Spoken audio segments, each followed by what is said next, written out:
کہ جو اللہ رب العزت کا دیدار کرنے کی اہلیت رکھتی ہوگی. اللہ اکبر. دنیا میں ٹھیک استعمال کیا اپنی آنکھوں کو، آج اس کا بدلہ اتنی بہترین آنکھیں دی گئیں جو انبیاء کا دیدار کر رہی ہیں، جو نبی علیہ الصلوۃ والسلام کا دیدار کر رہی ہیں، جو اللہ رب العزت کا دیدار کر رہی ہیں، وہ آنکھیں عطا کر دی جائیں. وہ کان عطا کریں گے کہ اللہ رب العزت جنت میں قرآن مجید کی تلاوت کریں گے اور ایمان والے اس تلاوت کو سنیں گے. جوانی دی جائے گی جس کے بعد بڑھاپا نہیں آئے گا. چنانچہ مومن کی عمر جنت میں ہمیشہ 32 سال رہے گی کہ 32 سال کا نوجوان بھرپور نوجوان ہوتا ہے، اور عورت کی عمر 18 سال رہے گی کہ 18 سال کی نوجوان لڑکی اپنے حسن و جمال میں سب سے زیادہ بہترین ہوتی ہے. ایسی عمر ہمیشہ رہے گی. من پسند کا حسن دیں گے، ایسا ہاضمہ دیں گے کہ لذت لینے کے لیے کھائیں گے، پیٹ بھرنے کے لیے نہیں کھائیں گے. کھا کھا کے تھک جائیں گے، ایک ڈکار آئے گی، کھانا ہضم ہو جائے گا، پھر دوبارہ کھائیں گے. پکانے کی تکلیف نہیں دیں گے. اب جب جی چاہے گا ایک بادل آئے گا، دسترخوان لگے گا، پلیٹیں لگے گی، پکے بھنے ہوئے اس میں کھانے دے دیے جائیں. میرے بندو، تمہارا کام فقط انجوائے کرنا ہے. تم نے دنیا میں صبر کیا، تم نے دنیا میں امانت میں خیانت نہیں کی، تم نے ان نعمتوں کو ہمارے حکموں کے مطابق استعمال کیا. تم اس بات کے اہل ہو، تمہیں سجتی ہے یہ بات کہ ہم دنیا میں یہ نعمتیں تمہیں اور بہتر بنا کر. کیسی وہ جگہ ہوگی؟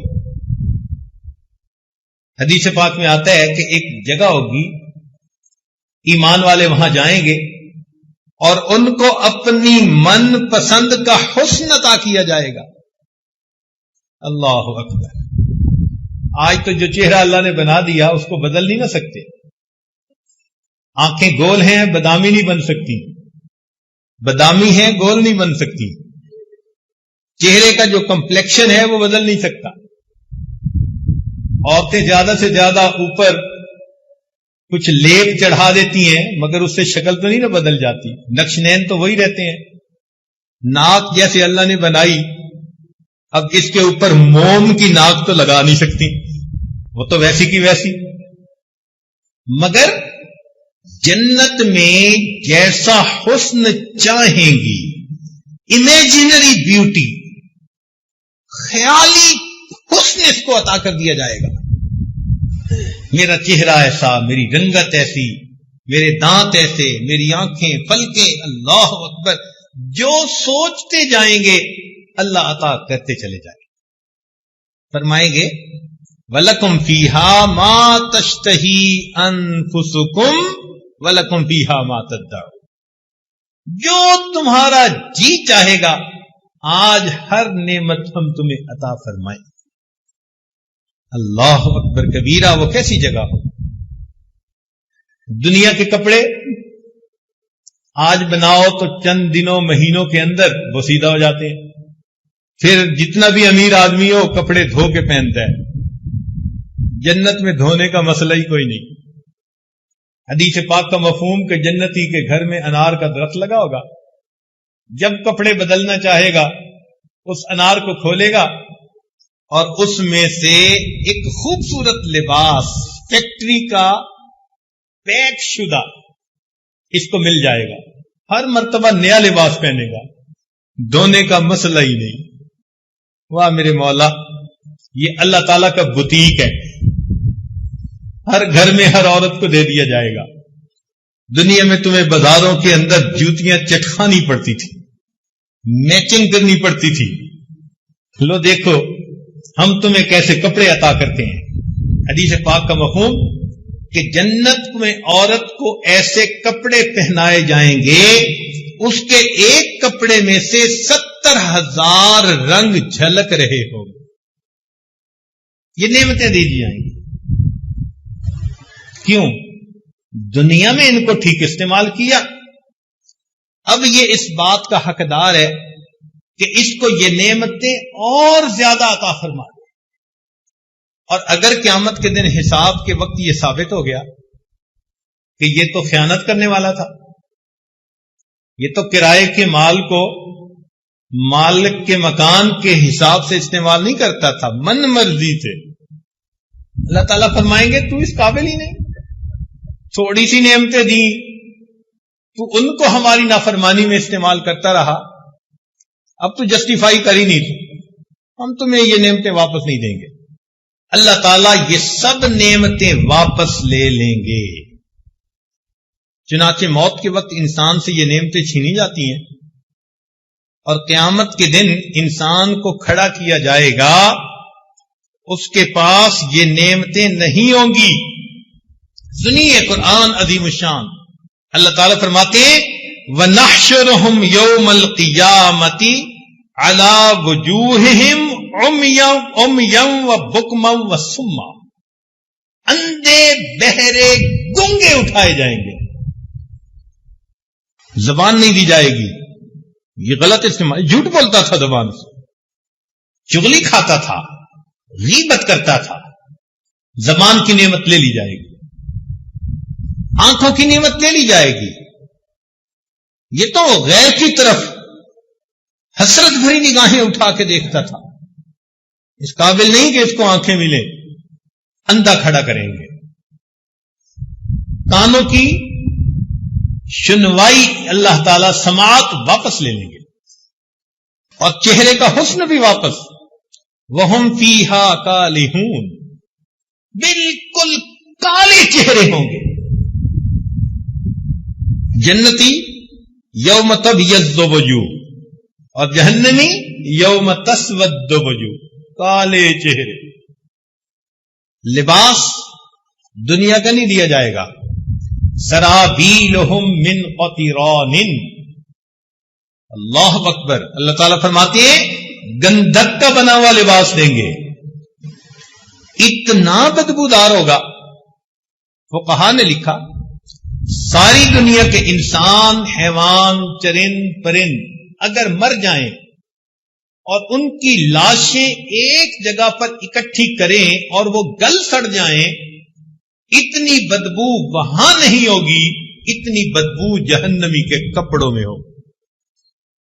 آج تو خوشبوئیں لگاتے ہیں نا جی، چھڑکتے ہیں اپنے اوپر. ایسے کپڑے جب پہنائیں گے مجھے تو لگتا ہے دم ہی گھٹ جائے گا. مکان بڑے نہیں دیں گے، کوٹھیوں میں رہنے والے، بڑے مکانوں میں رہنے والے. تو اس مکان میں ہماری نافرمانی کرتا تھا، اب تجھے مکان نہیں ملے گا. مکانن ضیقن، اتنا تنگ مکان ہوگا کہ وہاں رہ نہیں سکے گا. دعوا ہنالک ثبورا، موت مانگے گا. کہا جائے گا لا تدعوا اليوم ثبورا واحدا وادعوا ثبورا کثیرا. ایک موت نہ مانگو، جتنی چاہے موتیں مانگو، تمہاری جان نہیں چھوٹتی. تم اللہ کی امانتوں میں خیانت کر کے آنے والے لوگ ہو، تمہیں مزہ چکھائیں گے. تم کس مالک و ملک کے حکم کو پس پشت ڈالا. موت بھی مانگے گا، موت نہیں آئے گی. اب تو گھبرا کہ یہ کہتے ہیں کہ مر جائیں گے، مر کے بھی چین نہ پایا تو کدھر جائیں گے. دنیا میں کھانے کھاتا تھا، ڈشز ہوتی تھیں، دسترخوان بچھتے تھے، اس کے سامنے مختلف قسم کے سوپ ہیں، پلاؤ ہیں، کھانے کی چیزیں. جہنم میں کھانے کے لیے زقوم دیا جائے گا. یہ اتنا کڑوا کہ اگر انسان صبح کے وقت اس کو اپنے ہونٹوں پہ لگائے تو شام تک کڑواہٹ منہ سے نہ جائے. اور کانٹے بھی ہوتے ہیں، مگر اتنا بھوکا ہوگا کہ اسے کھائے گا. جب کھائے گا تو کانٹے چبھیں گے، نہ اگلتے بنے گی نہ نگلتے بنے گی. پانی مانگے گا تو پینے کے لیے دنیا کی طرح اس کو ہنی کولا نہیں دیا جائے گا. بلکہ وہاں پر جہنمیوں کے زخموں سے جو خون اور پیپ بہے گی اس کو پیالوں کے اندر جمع کر کے پینے کے لیے دیا جائے گا. کہا جائے گا کہ پیو. ولا طعام الا من غسلین لا یاکلہ الا الخاطئون.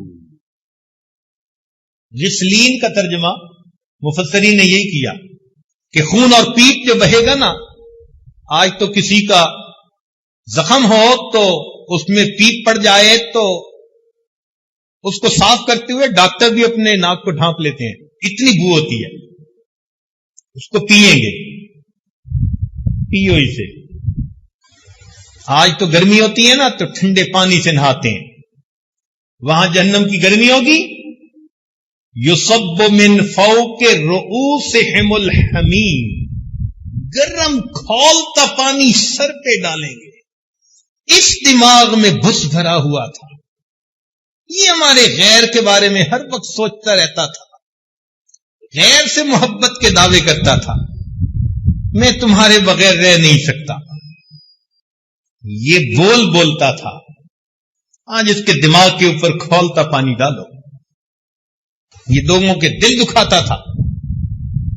اللہ تعالیٰ ایسی جگہ پہنچائیں گے، نار اللہ الموقدہ التی تطلع علی الافئدہ، آگ کی چنگاریاں اٹھیں گی اور گائیڈڈ میزائل کی طرح اس کے دل کو ٹارگٹ بنائیں گی. تم لوگوں کے دل دکھاتے تھے، آج تمہارا دل دکھائیں. تو موت نام ہے اللہ تعالی کی دی ہوئی ان نعمتوں کے چھن جانے کا. دوبارہ نعمتیں ملیں گی جب ہم قیامت کے دن پروو کر سکیں گے کہ مولا ہم نے ان صلاحیتوں کو تیرے دین کے لیے استعمال کیا، تیری محبت میں زندگی گزارتے تھے، تیری یاد میں جیتے تھے، تیرے کعبے کو جبینوں سے بسایا ہم نے، تیرے قرآن کو سینوں سے لگایا. یہ لوگ ہوں گے جو قیامت کے دن کامیابی پانے والے ہوں. اور جو دنیا میں مستیاں اڑانے والے، نمازوں کی پرواہ نہیں، حلال حرام کی تمیز نہیں، اولئک ما یأکلون فی بطونہم الا النار.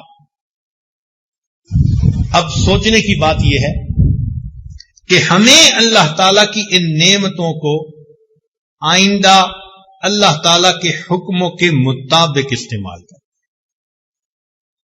اگر غلط استعمال کریں گے تو ہم ڈسکوالیفائی ہو جائیں گے، خود ہی ڈسکوالیفائی ہو جائیں گے. ہم ان نعمتوں کے قابل ہی نہیں ہیں. کوالیفائی کرنے کے لیے ان نعمتوں کو اللہ کے حکموں کے مطابق استعمال کیجیے. آپ ذرا غور کریں، اگر یہ نعمتیں اللہ رب العزت ہمیں نہ دیتے تو ہم کیسے زندگی گزار پاتے؟ ذرا اس آدمی سے پوچھئے جس کو اللہ رب العزت نے آنکھیں نہیں دی. ایک مرتبہ ایک نابینا لڑکا تھا، نوجوان تھا، آیا مجھے کہنے لگا جی میرے لیے حضرت دعا کر دیں. تو ایسے ہی دل میں خیال آیا بھئی یہ نوجوان ہے، کہہ رہا ہے میرے لیے دعا کریں، تو میں پوچھوں تو صحیح کیا دعا کرواتا ہے. تو میں نے پوچھا کہ بھئی کیا دعا کریں. میرا گمان یہ تھا کہ شاید یہ کہے گا جی کہ میری شادی ہو جائے. لیکن جیسے ہی میں نے پوچھا اس نابینا کی آنکھوں میں آنسو آ گئے. مجھے کہنے لگا حضرت ابھی بھی مجھے بتانے کی ضرورت ہے میں کتنا بدنصیب انسان ہوں کہ جس کو میں ماں اور باپ کہتا ہوں میں زندگی میں کبھی ان کا بھی چہرہ نہیں دیکھ سکتا. اس نوجوان کے آنسوؤں نے مجھے آنکھوں کی قدر سکھا دی. یہ آنکھیں کتنی قیمتی ہیں. قرآن نہیں دیکھ سکتا، بیت اللہ کو نہیں دیکھ سکتا، اللہ والوں کے چہروں کو نہیں دیکھ سکتا. ایک نعمت ہے جس سے بندہ محروم. اس بندے کو دیکھو جس کی زبان کام نہیں کرتی، گنگا ہوتا ہے، اس کے اندر جذبات ہیں مگر اپنے جذبات کا اظہار نہیں کر سکتا، جس کی سماعت کام نہیں کرتی وہ اشاروں سے باتیں سمجھتا ہے۔ ہم نے ایک نوجوان کو دیکھا، اتنا خوبصورت، لاکھوں میں کوئی ایک، رال ٹپک رہی تھی۔ میں نے پوچھا بھائی خیریت تو ہے؟ کہنے لگے جی کہ اس کا دماغ کام نہیں کرتا۔ میں نے باڈی دیکھی تو حیران ہوا، اللہ، لاکھوں میں کسی کو آپ اتنی خوبصورت جسمانیت دیتے ہوں گے، مگر چونکہ دماغ نہیں تھا، منہ سے رال ٹپک رہی تھی اور اسے اپنا ہوش ہی نہیں تھا۔ سوچئے اگر اللہ رب العزت دونوں ہاتھ نہ دیتے تو کیا ہوتا؟ جس کے دونوں ہاتھ نہیں ہوتے، ذرا سوچئے وہ بندہ کھانا کیسے کھاتا ہوگا؟ پانی پینے میں دوسرے کا محتاج، کپڑے پہننے میں دوسرے کا محتاج، سردیوں میں بستر میں سو جائے تو اپنی رضائی کو ٹھیک کرنے میں دوسرے کا محتاج، جسم کی نجاست صاف کرنے میں دوسرے کا محتاج، ناک صاف کرنے میں دوسرے کا محتاج، کان کھجانے میں دوسرے کا محتاج، چہرے دھونے میں دوسرے کا محتاج، اس کی زندگی کیسے گزرتی ہوگی؟ ہم نے اپنی زندگی میں ایک مقتول یدین بندے کو دیکھا،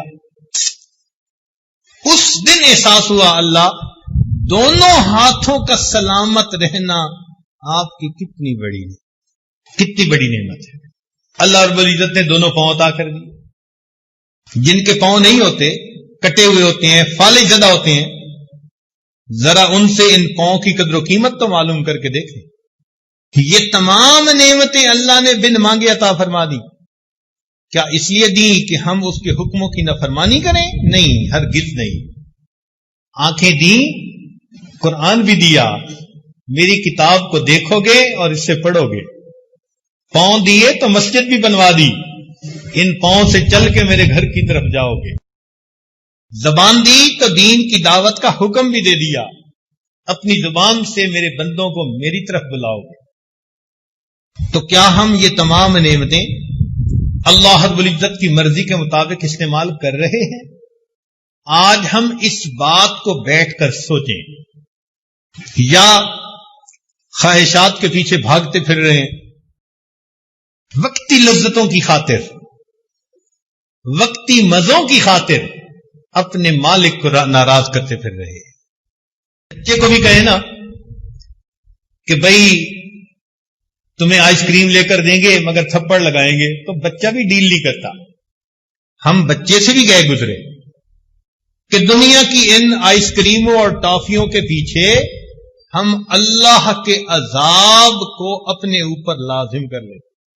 یہ جو نیلی پیلی چل رہی ہوتی ہیں غیر محرم، یہ بھی تو ٹافیاں ہی ہیں نا بچوں والی، ان کی طرف جو نظر اٹھی تو ہم نے اپنے آپ کو جہنم کی عذاب کو مستحق بنا لیا۔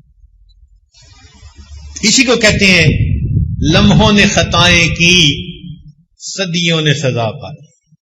لمحوں نے خطائیں کی، صدیوں نے سزا پائی۔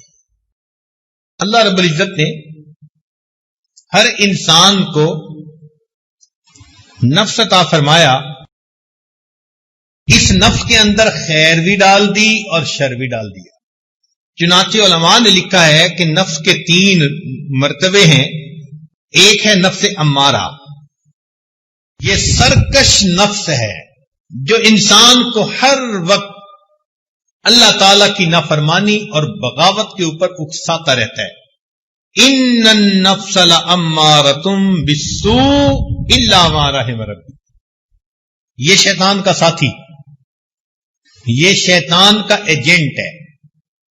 جو شیطان ہمارے دل و دماغ میں ڈالتا ہے، یہ نفس اس کو پورا کرنے کے لیے ہمیں ورغلاتا ہے۔ یہ ہمارا اندر کا دشمن، کہتے ہیں نا گھر کا بھیدی لنکا ڈھائے، یہ ہمارے گھر کا بھیدی ہے، یہ لنکا ڈھا دکھاتا ہے۔ ایک ہوتا ہے نفس لوامہ، گناہ تو کر بیٹھا پھر افسوس بھی کرتا ہے، مجھے ایسا نہیں کرنا چاہیے تھا، شرمندگی بھی ہوتی ہے، ندامت بھی ہوتی ہے، حسرت بھی ہوتی ہے، افسوس بھی ہوتا ہے. یہ نفس لوامہ. اور ایک نفس مطمئنہ. نفس مطمئنہ وہ نفس ہوتا ہے کہ جس کو اللہ کی فرما برداری ہی میں راحت ملتی ہے. وہ ہر وقت اللہ کی رضا جوئی کے لیے کمر بستہ ہوتا ہے. اللہ تعالیٰ کی نافرمانی کے بارے میں سوچتا ہی نہیں. اللہ کی رضا والی زندگی کے لیے ہر وقت قدم بڑھاتا ہے. اس کو نفس مطمئنہ کہا جاتا ہے. یہ نفس مطمئنہ جن کو نصیب ہو جائے تو ان لوگوں کی زندگی شریعت کے مطابق زندگی ہوتی ہے. یہ اپنے اعضاء کی امانت کو اللہ تعالی کے حکموں کے مطابق استعمال کرتے ہیں. یہ وہ لوگ ہیں جو صحیح معنوں میں انسان ہیں. جیسے ایک مشہور واقعہ ہے، ایک نوجوان نہر کے کنارے جا رہا تھا. اس نے پانی کے اندر ایک سیب بہتا دیکھا. بھوک لگی ہوئی تھی، آگے بڑھ کر سیب اس نے کھا لیا. جب پیٹ میں کچھ پہنچ گیا، اب بات سمجھ میں آئی کہ یہ سیب میرا تو نہیں تھا، تو کسی اور کی ملکیت، اور میں نے تو بغیر اجازت کے کھا لیا. لہذا اب مجھے چاہیے کہ میں اس کے مالک کے پاس جاؤں، یا قیمت ادا کروں یا معافی مانگ لوں. چنانچہ اس نے پانی کے اپوزٹ ڈائریکشن میں اپ سٹریم چلنا شروع کر دیا. آگے جا کر اس کو سیب کے باغات نظر آئے، ٹہنیاں نہر تک آئی ہوئی تھی. اس نے سوچ لیا کہ یہاں سے سیب گرا اور میں نے کھایا. باغ کے مالک کے پاس گیا، کہنے لگا میں فقیر آدمی ہوں، میرے پاس پیسے تو نہیں کہ دے سکوں، تو آپ برائے مہربانی مجھے یہ حق معاف کر دیں. انہوں نے کہا میں تو معاف نہیں کرتا. اچھا بھائی جتنا مانگتے ہیں لے لیں. اس نے کہا ٹھیک ہے، میں ایک شرط لگاتا ہوں، اس کو پورا کر دو، میں معاف کر دوں گا. کیا شرط؟ میری ایک بیٹی ہے، آنکھوں سے اندھی، کانوں سے بہری، زبان سے گنگی، ہاتھ پاؤں سے لنگڑی لولی، یوں سمجھو زندہ لاش ہے. اس سے نکاح کرو اور اس کے ساتھ زندگی گزارو. نوجوان حیران، عجیب آزمائش میں مبتلا ہو گیا. پھر اس نے سوچا کہ دنیا میں ایسی زندہ لاش کے ساتھ زندگی گزارنا آسان، قیامت کے دن اللہ کے سامنے جواب دہ ہونا یہ مشکل کام. دن طے ہو گیا، نکاح ہو گیا. جب بیوی کے پاس گیا تو دیکھا کہ وہ صحیح سالم خوبصورت ہنستی بولتی نوجوان لڑکی. اگلے دن سسر سے ملاقات ہوئی. اس نے کہا بتاؤ بھائی کہ آپ نے مہمان کو کیسے پایا؟ کہنے لگا جی کہ آپ نے تو کہا تھا کہ وہ گنگی ہے، بہری ہے، اندھی ہے، لولی لنگڑی ہے. اس نے کہا سنو، میری ایک ہی بیٹی تھی، میں نے اس کو دین پڑھایا، قرآن کی حافظہ، حدیث کی عالمہ بنایا. اب میں چاہتا تھا کہ اس کا میں نکاح ایسے بندے سے کروں کہ جس کے دل میں اللہ کا خوف ہو، تقویٰ ہو جس میں. جب تم ایک سیب کی خاطر مجھ سے معافی مانگنے آئے تو میں نے ڈیسیژن لیا کہ اس نوجوان کے دل میں اللہ کا بڑا خوف ہے، اور جس کے دل میں اللہ کا خوف ہو وہی بیویوں کے حقوق ادا کر سکتا. اس لیے میں نے کہا. اس نے کہا مگر آپ نے جو بیٹی کے بارے میں بتایا وہ چیزیں تو ٹھیک نہیں تھی. اس نے کہا دیکھو، میں نے کہا تھا کہ یہ بکماء اللسان ہے، اس لیے کہ اس نے کبھی غیر محرم سے کوئی بات ہی نہیں کی. یہ امیاء العینین ہے، اس لیے کہ غیر محرم کی طرف اس نے کبھی آنکھ اٹھا کے نہیں دیکھی. میں نے کہا یہ سماء الاذنین ہے، اس نے کبھی غیر محرم کی شر والی باتیں ہی نہیں سنی. میں نے کہا یہ کسیحۃ القدمین ہے، اس کے دونوں پاؤں فالج زدہ، اس لیے کہ میری اجازت کے بغیر گھر سے کبھی نکلی ہی نہیں. ایسے بھی تو لوگ زندگی گزار گئے. یہ ہیں صحیح معنوں میں انسان کہ جن کے جسم کا ایک ایک عضو اللہ رب العزت کی رضا کے مطابق استعمال ہوتا ہے۔ عبداللہ بن مبارک رحمۃ اللہ کو ایک عورت ملی جو ہر بات کے جواب میں اللہ کے قرآن کی آیت پڑھتی تھی۔ امام ربانی مجدد ثانی رحمۃ اللہ علیہ فرماتے ہیں اس امت میں ایسے بھی لوگ گزرے ہیں کہ ان کے گناہ لکھنے والے فرشتے کو 20 سال تک کوئی گناہ لکھنے کا موقع ہی نہیں ملا۔ یہ صحیح معنوں میں انسان ہے جن کا ہر عمل اللہ تعالی کی مرضی کے مطابق، ان کے ہر عمل پر ان کے سینے میں نور بھر دیا جاتا ہے۔ یہ ایمان کا نور، اعمال کا نور، یہ قیامت کے دن ان کے کام آئے گا۔ اس نور کے ساتھ پھر یہ لوگ زندگی گزارتے ہیں۔ افمن کان میتن فاحییناہ وجعلنا لہ نور یمشی بہ فی الناس، اللہ تعالیٰ ان کو ایک نور عطا فرما دیتے ہیں، اس نور کے ساتھ وہ اللہ کے بندوں میں دین کا کام کر رہے ہوتے۔ ایک جگہ فرمایا افمن شرح اللہ صدرہ للاسلام فہو علی نور من ربی، دیکھا آخر وہ جس کے سینے کو ہم نے اسلام کے لیے کھول دیا وہ اللہ کی طرف سے ایک نور پر ہوتا ہے۔ یہد اللہ لنورہ من یشاء، اللہ جس کو چاہتا ہے اپنی نور کی طرف رہنمائی عطا فرمائے۔ اللہ تعالیٰ فرماتے ہیں اپنے پیارے محبوب صلی اللہ علیہ وسلم کو ما کنت تدری مل کتاب ولا الایمان ولکن جعلناہ نور نہدی بہ من نشاء من عبادہ، اس نور سے کاش کہ ہمارا بھی سینہ بھر جاتا۔ یہ نور قیامت کے دن کام آئے گا۔ چنانچہ اللہ تعالیٰ فرماتے ہیں یوم لا یخزی اللہ النبی والذین آمنوا معہ یسعی نورہم بین ایدیہم وبایمانہم، قیامت کے دن ایمان والے جب کھڑے ہوں گے تو ہر طرف گھپ اندھیرا ہوگا، ہر بندے کے سر پہ اس کے ایمان کی اعمال کا نور ہوگا اور اس روشنی میں وہ اپنا راستہ دیکھتے، یہ ایمان کا نور ہوگا۔ پھر منافق مرد لوگ جو ہوں گے، عورتیں ہوں گے، وہ اس وقت ایمان والوں سے کہیں گے نقتبس من نورکم، اپنی اس روشنی سے ہمیں بھی ذرا راستہ دیکھنے دو۔ قیل ارجعوا وراءکم فالتمسوا نورا، انہیں کہا جائے گا کہ جاؤ واپس، یہ نور تو دنیا سے ملا کرتا ہے۔ اس لیے ایمان والے کہتے ہیں ربنا اتمم لنا نورنا، اللہ ہمارے اس ایمان کے نور کو مکمل کر دی۔ آج ہم میں سے کتنے ہیں جو اس نور کی حفاظت کے لیے فکر مند ہیں؟ بعض اوقات واز سنتے ہیں، نصیحت سنتے ہیں، مراقبہ کرتے ہیں، دل میں نور آتا ہے مگر باہر نکل کر ایک آنکھ غلط اٹھائی سارے نور کی بتی کو گل کر بیٹھے، ہمیں احساس ہی نہیں ہوتا ہمارے اندر کا نور بجھا کہ نہیں، الا ماشاء اللہ۔ تو ہمیں اگر اس کی فکر لگ جائے تو ہم نافرمانی کرتے ہوئے ڈریں کہ ایسا نہ ہو کہ میرے اندر کی جلی ہوئی بتی ہی بجھ جائے۔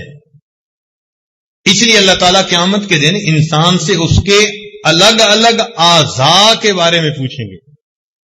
فرمایا ان السمع والبصر والفؤاد کل اولئک کان عنہ مسئولا، سماعت، بصارت اور دل سب کے بارے میں پوچھا جائے گا۔ ہمارے اکابر دعائیں مانگتے تھے اللہ ہمیں ان لوگوں میں سے بنا دے الذین یستمعون القول فیتبعون احسنا، جو بات کو سنتے ہیں اور بہتر انداز سے اس پر عمل کرتے ہیں، بہتر انداز سے اس پر عمل کرتے ہیں۔ علماء نے لکھا ہے ایک ہے انسان کی ظاہری شکل، ایک ہے انسان کی اصلی شکل۔ وہ جو اصلی شکل ہے نا وہ اس کے اعمال کے حساب سے ہوگی، جیسا گناہ کرتا ہوگا اندر کی شکل ویسی ہوگی۔ جیسے فرمایا نا کہ اولئک کالانعام بل ہم اضل، یہ جانوروں سے بھی بدتر اولئک هم الغافلون. کیوں کہ جانور 3 طرح کے ہوتے ہیں. ایک شیر ہے، چیتا ہے، اس کو جب بھوک لگتی ہے تو وہ دوسرے کو کاٹ کھاتا ہے. پیٹ بھرا ہوتا ہے، پھر اس کے اوپر چوہا چڑھ کے ناچے، اسے پرواہ نہیں ہوتی. دوسری طرح کے جانور گائے، بھینس، بکری، یہ خود تکلیف اٹھا لیتے ہیں مگر اپنی خاطر دوسرے کو تکلیف نہیں دیتے.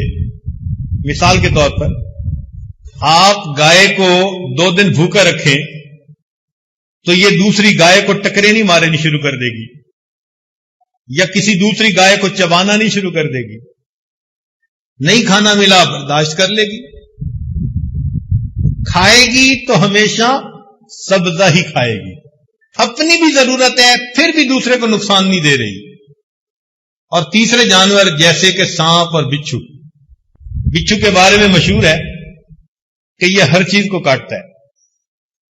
آپ ذرا اس کو کبھی غور سے دیکھیں. یہ دیوار کے ساتھ ہوگا تو دیوار کو ڈنگ مارنے کی کوشش کرے گا. چارپائی کے ساتھ ہوگا تو اس کے پائے کو ڈنگ مارے گا. یہ جس چیز کے قریب ہوتا ہے اسی کو ڈنگ لگاتا ہے. بندے کے قریب ہو تو بندے کو ڈنگ لگاتا ہے. ایسا منوس کہ اس نے نبی علیہ السلام کو بھی کاٹا. اور اللہ کے محبوب صلی اللہ علیہ وسلم نے فرمایا کہ یہ کتنا نامعقول ہے، نمازی اور غیر نمازی میں فرق ہی نہیں کرتا. اندھا جو ہے، بچھو کی آنکھیں نہیں ہوتی اور سانپ کے پاؤں نہیں ہوتے.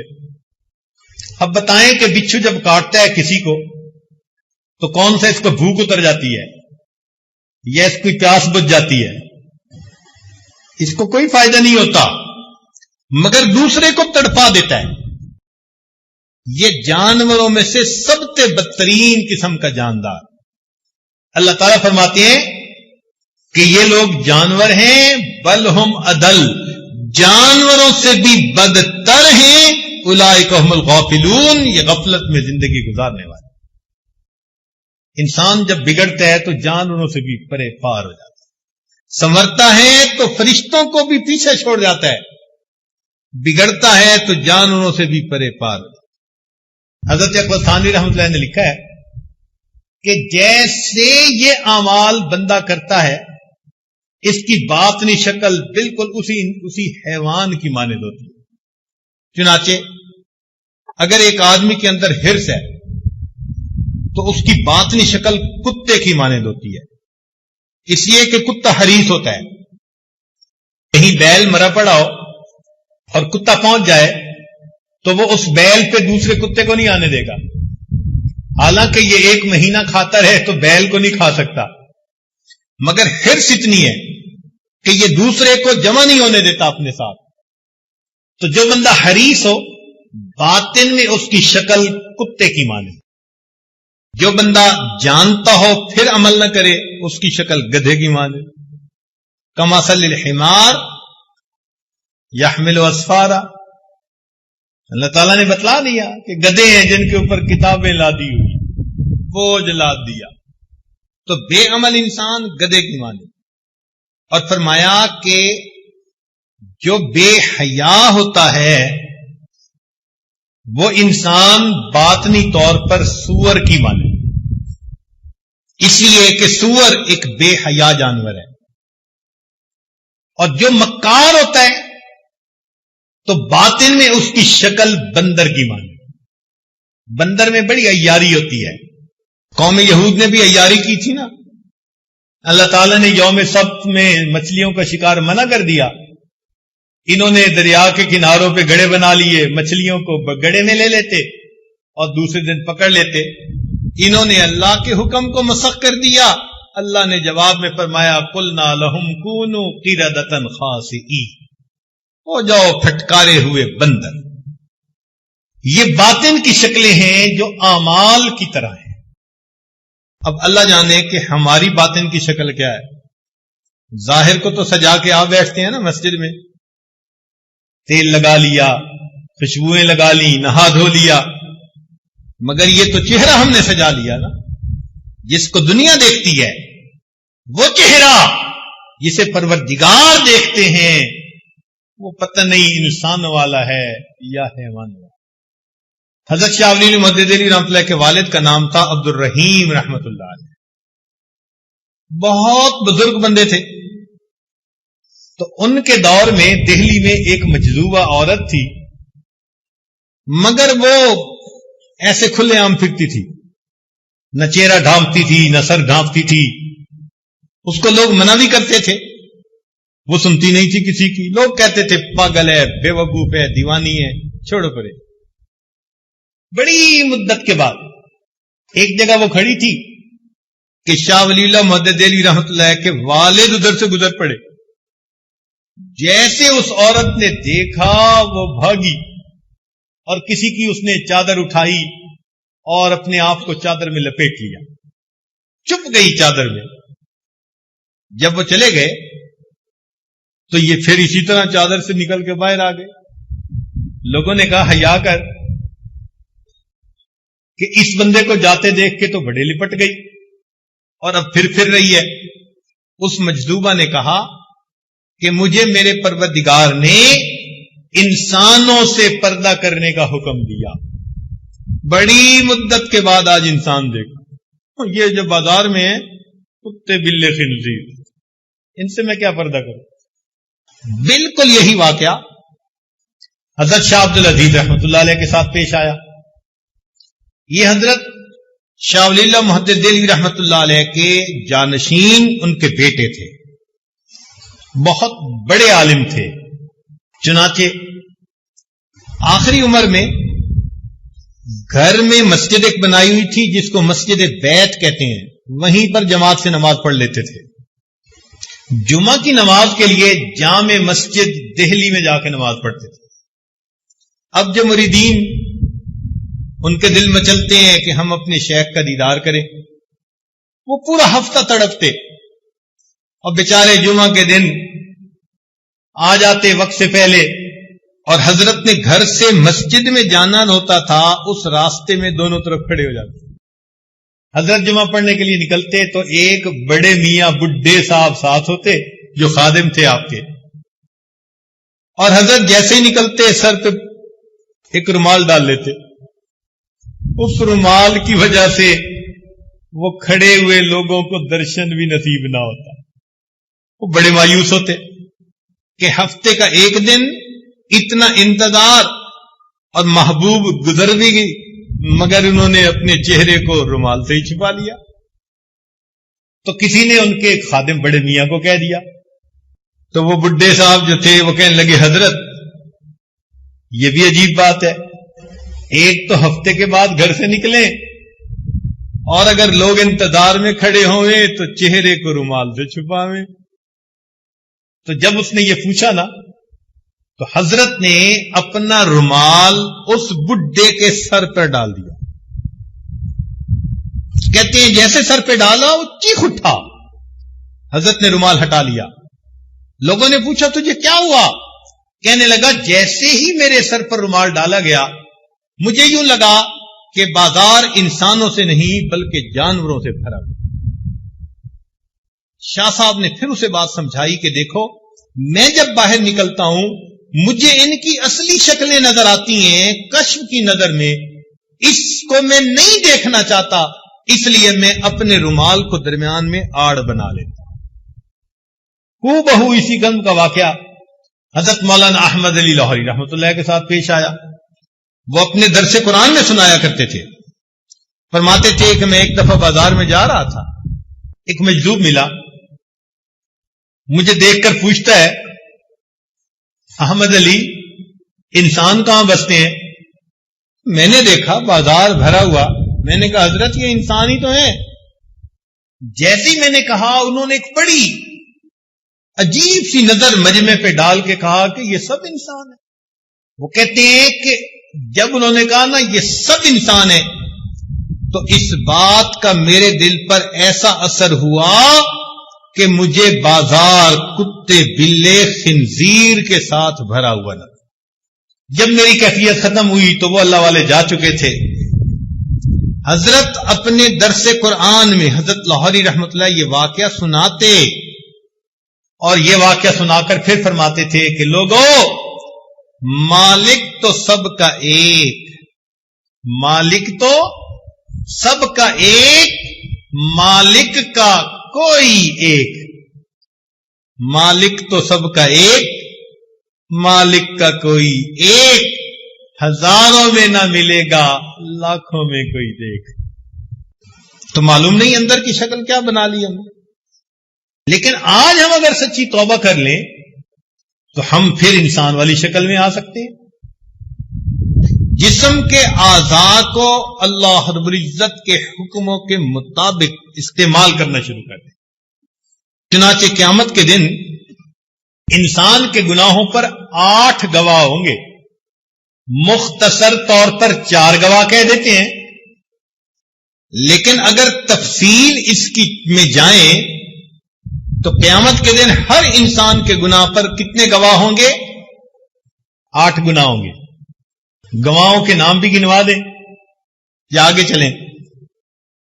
سنیے گناہوں کے نام کیا کیا، ان گواہوں کے نام کیا ہیں اور ان کی تفصیل کیا ہے۔ سب سے پہلے قیامت کے دن انسان کے گناہوں پر گواہ انسان کا وقت، زمان۔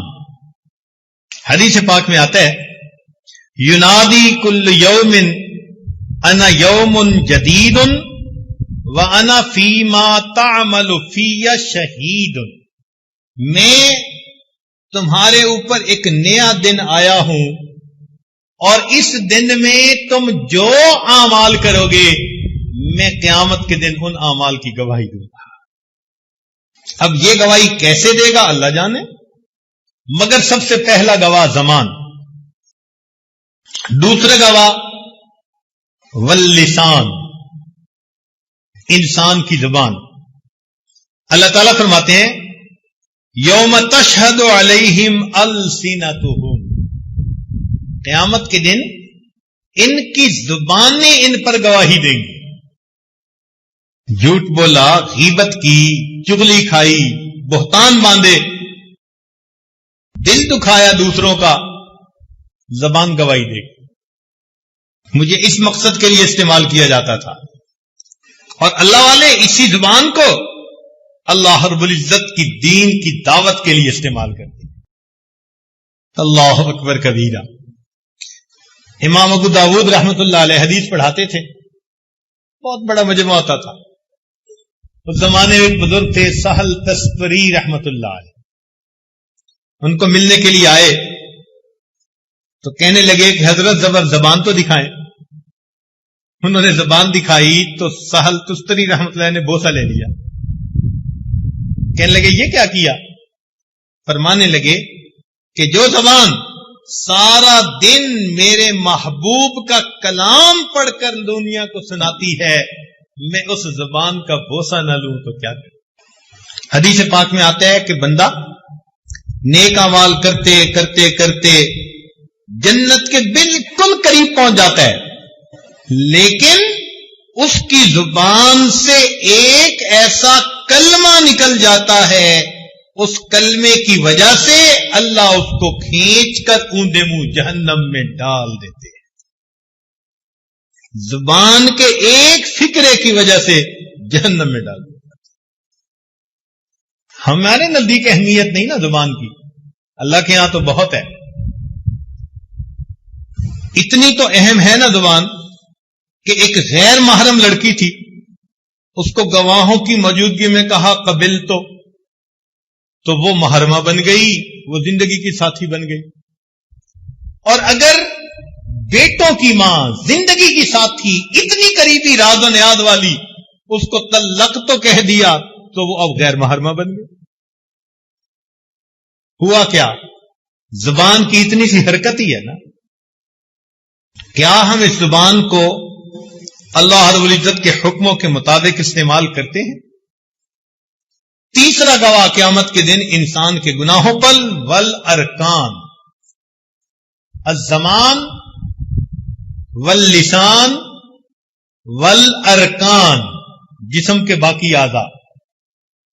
اللہ تعالیٰ فرماتے ہیں الیوم نختم علی افواہہم وَتُكَلِّمُنَا أَيْدِيهِمْ وَتَشْهَدُ أَرْجُلُهُمْ بِمَا كَانُوا يَكْسِبُونَ، ہاتھ گواہی دیں گے، پاؤں گواہی دیں گے، جسم کے جلد گواہی دے گی۔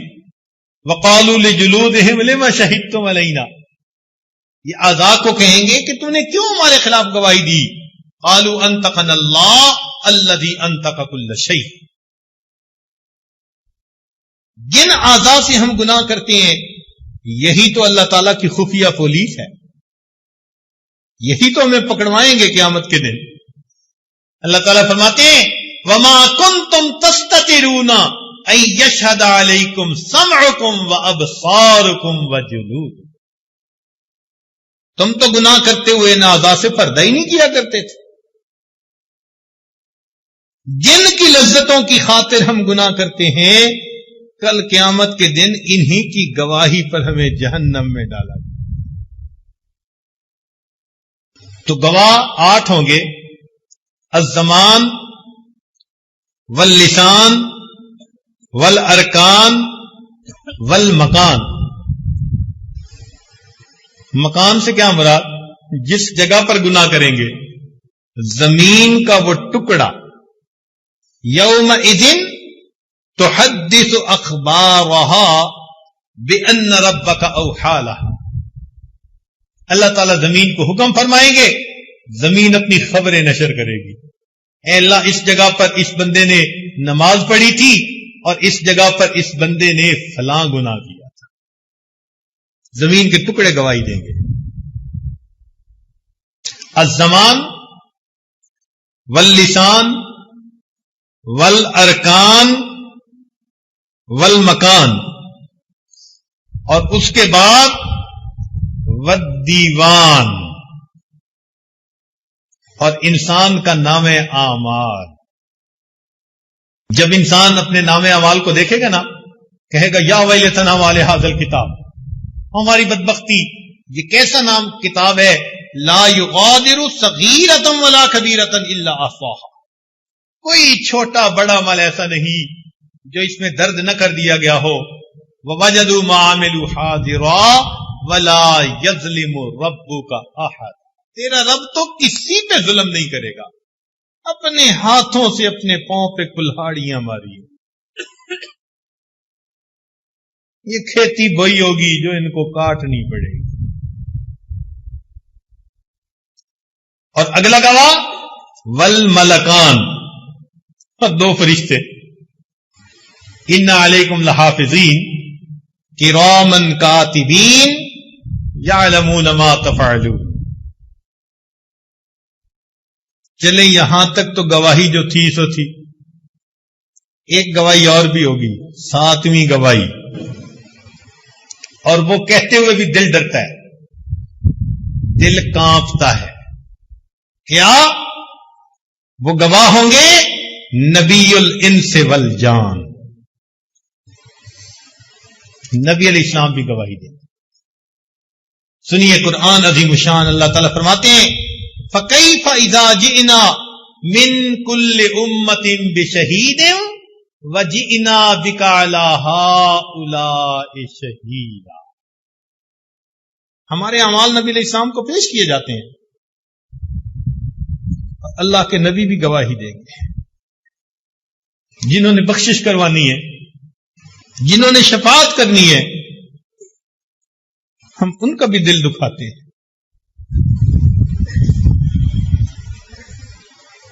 ایک شاعر نے کوئی اچھے اشعار لکھے، تو ایران کا ایک آدمی تھا، اس کو پسند آئے، وہ شاعر سے ملنے کے لیے آیا،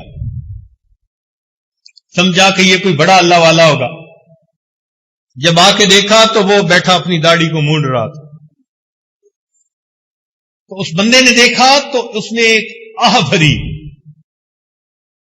تو شاعر اسے کہنے لگا کہ کیوں تم ٹھنڈی آہ بھر رہے ہو، میں اپنی داڑھی کو تراش رہا ہوں، کسی کے دل کو تو نہیں تراش رہا۔ اس نے کہا خدا کے بندے، تو کسی عام بندے کے دل کو نہیں تراش رہا، تو میرے محبوب صلی اللہ علیہ وسلم کے دل کو تراش رہا۔ ایسی دل پر بات بیٹھی، سچی توبہ کر کے کہنے لگا جزاک اللہ کہ چشمم باز کر دی، مرابا جانے جاں ہمراز کر دی، تجھے اللہ جزا دے کہ تو نے میری آنکھیں کھول دی اور تو نے مجھے میرے جانے جاں سے ملا دیا۔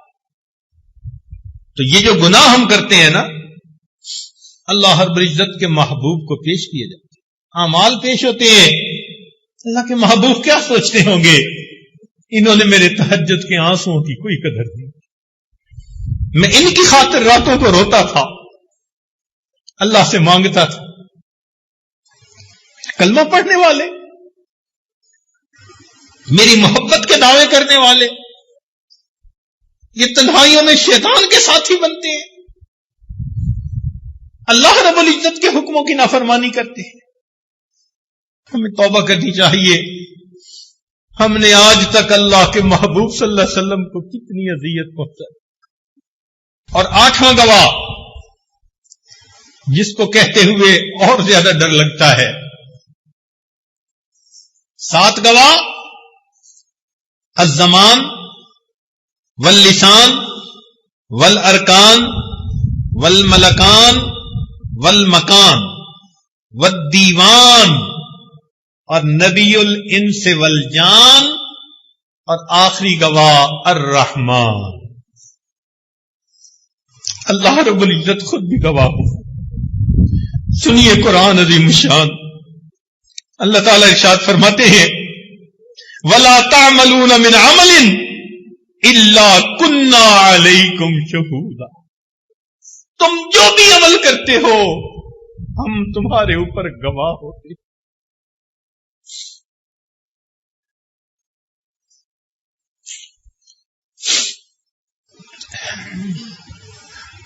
سوچئے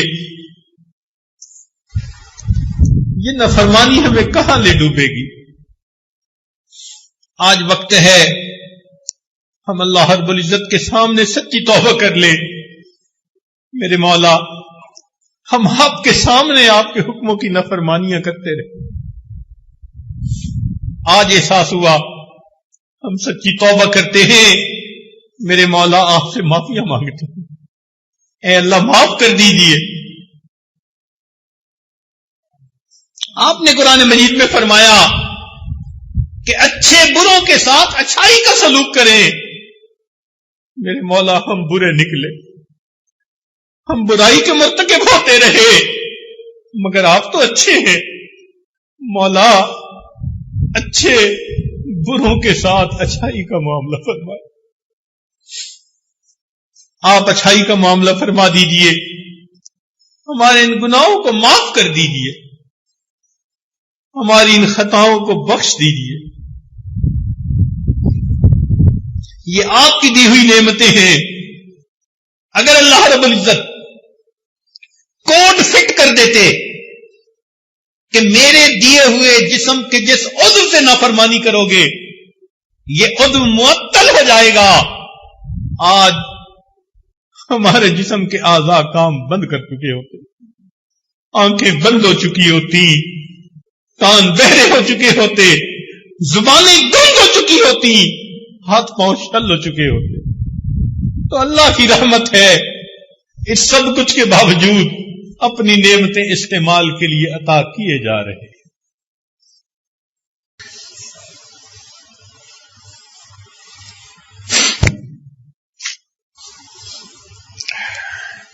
تو ہمیں چاہیے کہ ہم اپنے گناہوں سے سچی توبہ کر کے آئندہ گناہ کے موقعوں سے بچنے کی کوشش کریں۔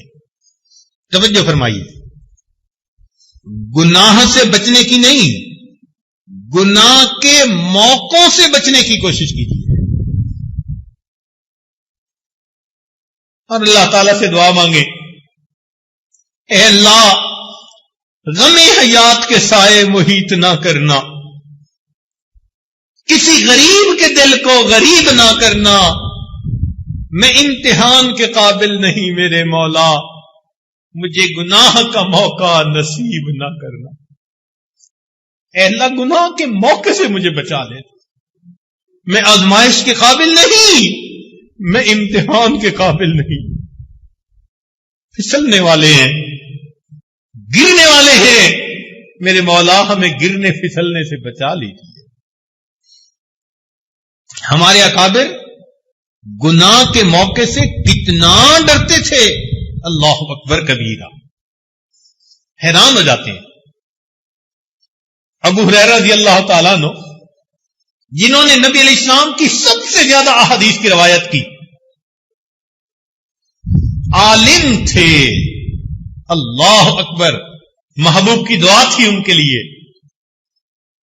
وہ دعا مانگتے تھے اپنے بڑھاپے میں، بال سفید، جسم نحیف ہو گیا، کمزور ہو گیا، دعا کیا مانگتے تھے؟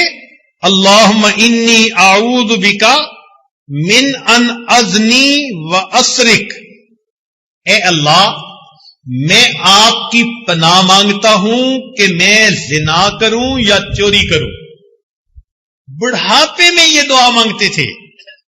قیل لہو، انہیں کہا گیا کبر سنک، آپ کی اتنی بڑھاپے کی عمر ہو گئی، وانت صاحب رسول اللہ، اور آپ رسول اللہ صلی اللہ علیہ وسلم کے صحابی ہیں، اتخاف علی نفسک، کیا آپ اپنے نفس سے اب بھی ڈرتے ہیں؟ من الزنا والسرقہ، آپ زنا کر لیں گے یا چوری کر بیٹھیں گے؟ قال، انہوں نے جواب میں فرمایا کیف آمن علی نفسی، میں اپنے نفس پر کیسے بھروسہ کر سکتا ہوں، وابلیس حی، جبکہ شیطان ابھی زندہ ہے، شیطان زندہ ہے، میں اپنے نفس پہ کیسے بھروسہ کروں؟ یہ ہمارے اکابر کا حال تھا، اتنا وہ ڈرتے اور گھبراتے تھے۔ کیف آمن علی نفسی وابلیس حی، شیطان زندہ ہے، میں اپنے نفس کے اوپر کیسے بھروسہ کر سکتا ہوں؟ اسی لیے یہ وہ لوگ تھے کہ جن کے اعضاء اللہ رب العزت کی فرما برداری میں استعمال ہوتے تھے، ان کے دل نور سے بھرے ہوتے تھے، اللہ کی محبت سے ان کے دل لبریز ہوتے تھے۔ اسی لیے وہ ایک نوجوان کا واقعہ جو مالک ابن دینار رحمت اللہ علیہ کے سامنے مینا کے میدان میں اپنے آپ کو اللہ کے حضور پیش کرتا ہے، اور پیش کرتے ہوئے کیا کہتے ہیں؟ اللہ، سب لوگ جانور قربان کریں گے، میں فقیر ہوں، اتنے پیسے نہیں کہ میں جانور خرید کے قربان کروں، اے اللہ ہذہ نفسی یا ربی فتقبلھا منی، میری جان حاضر ہے، قبول کر لے، یہ کہہ کر کلمہ پڑھا اور اپنی جان آفری کے سپرد کر۔ یہ وہ لوگ ہوتے ہیں جو اللہ رب العزت سے اتنی محبت کرنے والے۔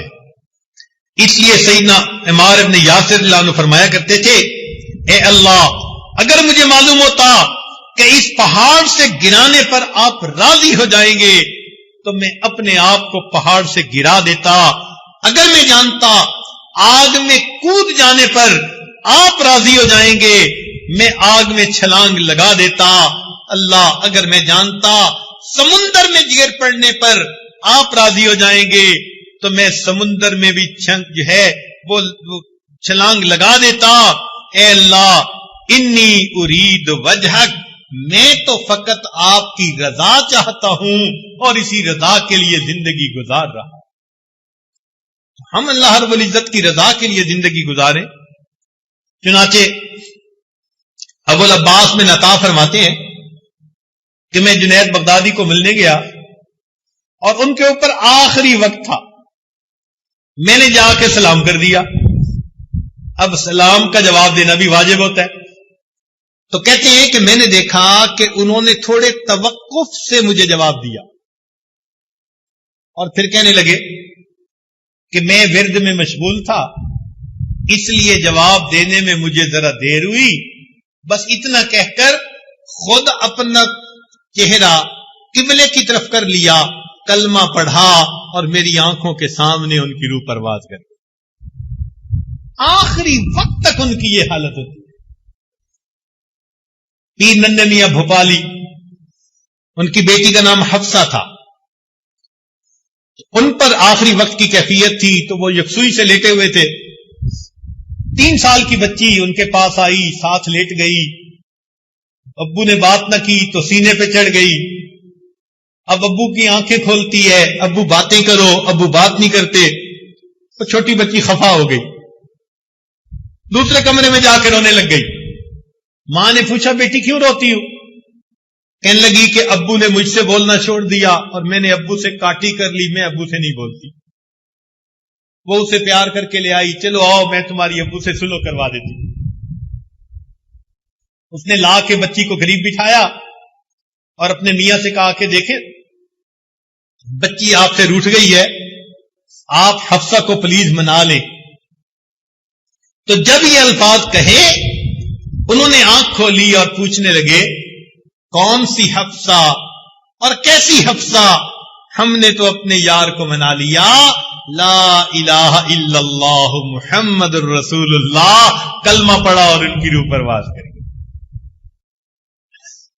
جنہوں نے اللہ کی فرما برداری کی ہوتی ہے وہ پھر آخری وقت میں کہتے ہیں کون سی حفصہ اور کیسی حفصہ، ہم نے اپنے یار کو منا لیا۔ کاش کہ ہم بھی اپنے یار کو منا لیتے، اپنے پروردگار کو منا لیتے۔ اس کا طریقہ یہی ہے کہ زندگی میں جو گناہ اب تک کر چکے ان گناہوں کی اپنے اللہ سے معافی مانگ، وہ بڑا کریم پروردگار ہے، جو بندہ بھی گناہوں سے معافی مانگتا ہے اللہ رب العزت گناہوں کو معاف فرما دیتا۔ اس لیے شاعر نے کہا اے اللہ کیف ادعوک وانا عاصٍ، کیسے دعا مانگوں میں تو بڑا گناہگار ہوں۔ اور پھر کہا وکیف لا ادعوک وانت کریم، اللہ میں کیسے دعا نہ مانگوں جبکہ آپ اتنے قریب۔ اسی لیے کہنے والے نے کہا وفدت علی کریم بغیر زاد، میں کریم کے دروازے پہ آیا ہوں، سامان سفر پاس نہیں۔ من الاعمال والقلب السلیم، نہ اعمال ہیں نہ سنورا ہوا دل ہے۔ وفدت علی الکریم بغیر زاد، من الاعمال والقلب السلیم، فإن الزاد أقبح من كل شيء إذا كان الوفود على الكريم۔ اللہ کسی کریم کی دعوت میں جائیں اور گھر سے اپنا کھانا ساتھ لے کر جائیں تو وہ ناراض ہوتا ہے۔ اللہ آپ کریم ہیں، سامان سفر نہیں لا سکے لیکن اتنی دل میں امید ضرور ہے کہ کریم کے دروازے پہ آئے ہیں۔ میرے مولا ہم سے یہ نہ پوچھنا کہ میرے بندوں کیا لائے ہو، صرف اتنا پوچھ لینا میرے بندوں کیا لینے کے لیے آئے ہو۔ ہم آپ کے دروازے پہ حاضر ہیں میرے اللہ، ہم اس کا جواب نہیں دے سکیں گے۔ اگر آپ نے پوچھا کہ کیا لائے ہو، آپ کریم ہیں، اتنا پوچھ لینا میرے بندوں کیا لینے کے لیے آئے ہو۔ اللہ رب العزت ہمیں اپنی رضا والی زندگی گزارنے کی توفیق عطا فرمائے۔ اب آخری بات، اللہ تعالی کے ہاں ایک دستور ہے کہ بندہ جو بھی گناہ کرتا ہے تو سزا اسی عمل کی جنس سے دی جاتی ہے۔ جو بھی گناہ کرتا ہے تو بندے کو جو سزا ملتی ہے وہ اسی عمل کی جنس میں سے دی جاتی ہے۔ مثال کے طور پر جو بدنگاہی کا مرتکب ہوا، حدیث پاک میں آتا ہے کہ قیامت کے دن لوہے کی سلاخیں گرم کر کے ان کی آنکھوں میں سلائی پھیری جائے گی، جن سے عمل میں سے ان کو سزا دی گئی. اور اس کے اوپر آپ سوچتے چلے جائیے، یہاں بھی یہی کہ جو انسان اپنے اعضاء کو اللہ رب العزت کے حکموں کے خلاف استعمال کرے گا، اللہ تعالیٰ بھی سزا جن سے عمل میں سے دیں گے. کیا کہ قیامت کے دن کھڑا کریں گے، آنکھوں کی بینائی نہیں ہوگی، کانوں کی سنوائی نہیں ہوگی، اور پاؤں سے بندہ فالج زدہ ہوگا. کیا فرمایا؟ وَنَحْشُرُهُمْ يَوْمَ الْقِيَامَةِ عَلَى وُجُوهِهِمْ عُمْيًا وَبُكْمًا وَصُمًّا. اندھا ہوگا، بہرا ہوگا، گنگا ہوگا، مگر یہ بھی ساتھ کہہ دیا عَلَى وُجُوهِهِمْ. تو مفسرین نے لکھا اس کا ترجمہ یہ ہے، یہ اللہ کے حکموں کو الٹ دیتا تھا، آج اللہ اس کو الٹ دیں گے. یہ بندہ سر زمین پر ہوگا، پاؤں اوپر ہوں گے، سر کے بل چلتا ہوا اللہ کے سامنے مجرم بنا کے پیش کیا جائے، الٹا پیش کیا جائے. تو میرے اعضاء کو حکموں کے خلاف استعمال کرتا تھا، ہم نے بھی تیرے جسم کے چلنے کی ترتیب بدل دی، سر کے بل چل کے آ. عَلَى وُجُوهِهِمْ، سر کے بل چل کے جائے گا. آج وقت ہے اللہ رب العزت کے سامنے اپنے گناہوں کی سچی معافی مانگ لیجئے. کتنی بڑی ذلت ہوگی.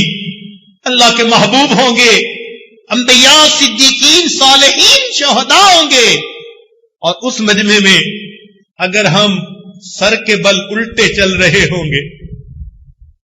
یہ کون صاحب ہے؟ یہ طالب علم صاحب ہے. یہ کون ہے؟ یہ صوفی صاحب ہے.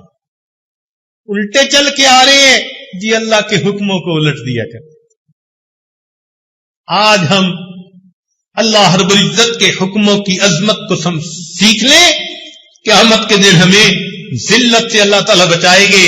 فرمایا یوم لا یخزی اللہ النبی والذین آمنوا معہ. قیامت کے دن اللہ تعالیٰ اپنے نبی علیہ السلام کو اور جو ایمان والے ان کے ساتھ ہوں گے ان کے ساتھ نے ذلیل و رسوا نہیں. نبی علیہ السلام کے سامنے ہم کیسے حاضر ہوں گے؟ اسی کو شاعر نے یوں کہا، تو غنی از ہر دو عالم من فقیر. اے اللہ، آپ دو عالم سے غنی ہیں، میں فقیر ہوں. روز محشر عذر ہائے من پذیر. اللہ قیامت کے دن میرے عذروں کو قبول کر لینا. گر تمہیں بینی حسابم ناگزیر. اور اگر آپ فیصلہ کر لیں کہ میرا حساب ضرور لینا ہے، از نگاہ مصطفیٰ پنہا بگیر. اللہ، مصطفیٰ کریم کی نگاہوں سے میرا حساب اوجھل لینا، مجھے ان کے سامنے شرمندگی نہ اٹھانی پڑے.